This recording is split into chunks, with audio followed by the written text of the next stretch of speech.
قال ايه الواحدة منها ب10 وب20 وب35. تعالى النهاردة اقولك ازاي تعملي اكبر كمية من الدوناتس في البيت بنص كيلو من الدقيق ويطلع هش وخفيف جدا واحلى مليون مرة من اللي بتشتروه من بره.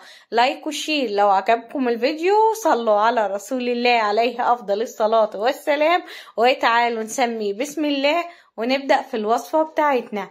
عشان نعمل وصفتنا للنهاردة وتطلع بالهشاشة دي، اول حاجة لازم نعملها نخمر الخميرة.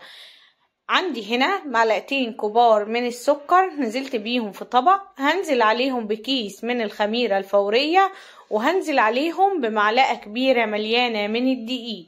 ببدأ اقلبهم مع بعض، وبعد كده بنزل عليهم بنص كوباية من المية الدافية. ببدأ اقلبهم كويس قوي مع بعضيهم، والخطوة دي اساسية معايا في الوصفة. بغطي عليهم بطبق واسيب الخميرة معايا لحد لما تتخمر. عندي هنا 4 كوبايات من الدقيق اللي اخدت منهم معلقة كبيرة حطيتها مع الخميرة. هنزل عليهم بنص معلقة صغيرة من الكيك شيف او البيكنج باودر، نص معلقة صغيرة من الملح، وببدأ اقلبهم مع الدقيق. بنزل ببيضة كاملة، بنزل عليها بربع كوباية من الزيت، بننزل بمعلقة كبيرة من الخل، وبننزل كمان عندي هنا كوباية الا ربع من اللبن او الحليب هنزل بيه. يعني ايه، عندي كوباية لبن هنزل ب3/4 واركن الربع على جنب. كيس من الفانيليا، وده اختياري في الوصفة، لو حابة تستغني عنه عادي. بس كده بسمي بسم الله وببدأ اعجن العجينة. طبعا الكوباية الا ربع من الحليب مع البيضة وربع كوباية الزيت غلفوا معايا الدقيق. هبدأ هنا انزل بالخميرة، فهبدأ هنا الخميرة كانت بدأت تتخمر معايا، هنبدأ ننزل بيها. طبعا ما تسيبيش اي حاجة في الطبق بتاع الخميرة، انزلي بيها كلها. بس كده هبدأ اعجنها. طبعا المقدار مظبوط جدا، نص كوباية المية اللي خمرنا فيها الخميرة مع كوباية الا ربع من الحليب عجنت معايا العجينة.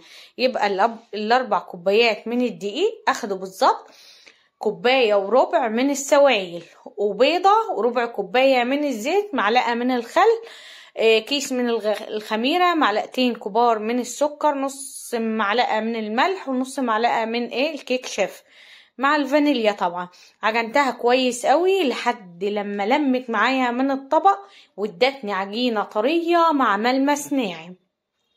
باجي على طول في طبق ابدأ ارش رشة من الدقيق، بحط العجينة وارش عليها رشة دقيق كمان من فوق، وببدأ اغطيها بكيس بلاستيك. بما اننا في الشتاء الجو برد، فهلفها بقماشة والفرن عندي دافي.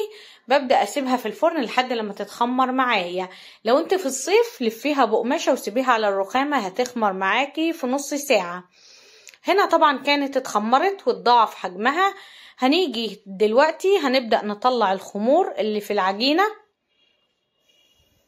بالطريقة دي، وهاجي على الرخامة هبدأ ارش رشة من الدقيق. هبدأ انزل طبعا بالعجينة بتاعتنا، هبدأ ارش عليها كمان برضو رشة دقيق من فوق، ببططها وبعد كده ببدأ افردها. طبعا احنا بنفردها يعني وسط، ولا هي رقيقة قوي ولا هي سميكة قوي، زي ما انتوا شايفين كده سمك العجينة. بس كده النهاردة طبعا هنقطعها بأبسط طريقة. اي كوباية عندك بدريها كده بالدقيق وابدأي قطعي بيها. عندك القطاعة بتاعت الدونات قطعي بيها عادي زي ما انت حابة. بس كده باجي بقى في صينية ببدأ ارشها كده بالدقيق، وببدأ طبعا ارص عليها الدونات اللي احنا قطعناه. طبعا رشة الدقيق دي عشان العجينة هترجع تتخمر فما تلزقش معايا في الصينية. شايفين الجمال؟ بس كده طبعا باقي العجينة برجع لمها على بعضيها وابدأ اكورها كرة بالطريقة دي، وبرجع افردها تاني. طبعا مفيش حاجة معانا بتترمي. رشة دي ببدأ ابططها وبرجع افردها. وتعالوا بقى مع بعض نعمل الشكل ايه اللي المعتاد اللي احنا متعودين عليه. بنبدأ نعملها برضو بالكوباية، وبعد كده اي حاجة مدورة صغيرة، دي الاشكال او القمع بتاع كيس الحلواني لو متوفر عندك، دوري على اي حاجة صغيرة وابدأي اعملي فتحات كده في النص، دايرة صغيرة، هيديكي شكل الدوناتس اللي احنا متعودين عليه. شايفين سمك العجينة؟ وبرضو برصه بنفس الطريقة في الصينية وبسيبه يتخمر معايا، بياخد تخمير بما اننا في الشتاء من 20 ل25 دقيقة، وعلى طول بعد كده بنبدأ نقليه. والعجينة طبعا بفضل افرد واقطع منها لحد لما اخلصها. هنا طبعا كانت اتخمرت معايا الكمية، فعندي هنا زيت على النار، اهم حاجة بس يسخن، ما تسيبيش السخونية بتاعته تعلى قوي، يسخن معايا، يبدأ يسخن الزيت على طول بنبدأ ننزل بالدونات. مش عايزين زيت سخن جدا عشان العجينة ما تاخدش لون بسرعة وتبص تلاقيها عجينة من جوه ما استوتش وطعمه ما بيبقاش حلو وبيشرب زيت. هنا النار عليه وسط من تحت، بسيبه لحد لما بياخد اللون من تحت. اول ما بياخد اللون من تحت ببدأ اقلبه طبعا على الوش التاني. زي ما قلت لكم درجة الحرارة وسط. شايفين ان الوصفة سهلة جدا، مقدارها مظبوطة والله العظيم، وهتديكم نتيجة ممتازة. هنا طبعا كان اخد اللون من تحت، بدأت اقلبه على الوش التاني. شايفين الجمال؟ اول ما بياخد الوش من الناحية التانية او الجنب التاني على طول ببدأ اطلعه بمصفى كده من الزيت.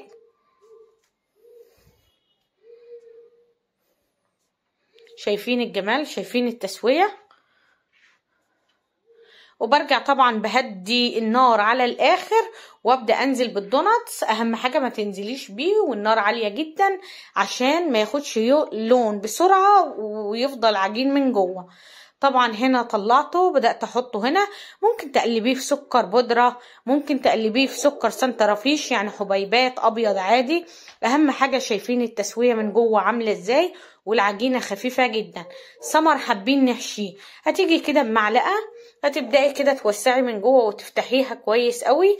وبعد كده الحشوة المتوفرة عندك نوتيلا، انا هنا بحب حشوة المربى فحشيته مربى فراولة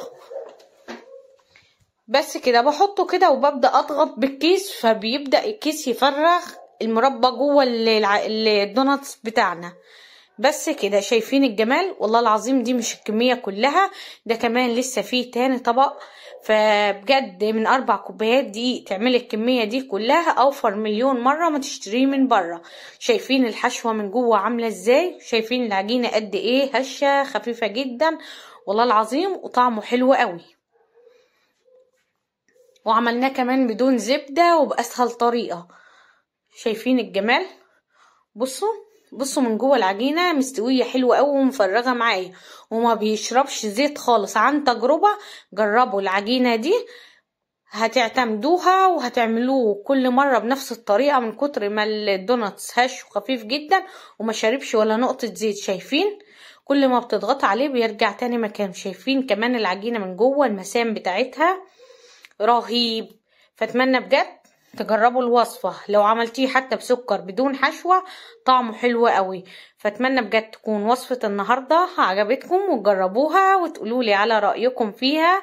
لايك وشير لو عجبكم الفيديو، وصلوا على رسول الله عليه أفضل الصلاة والسلام.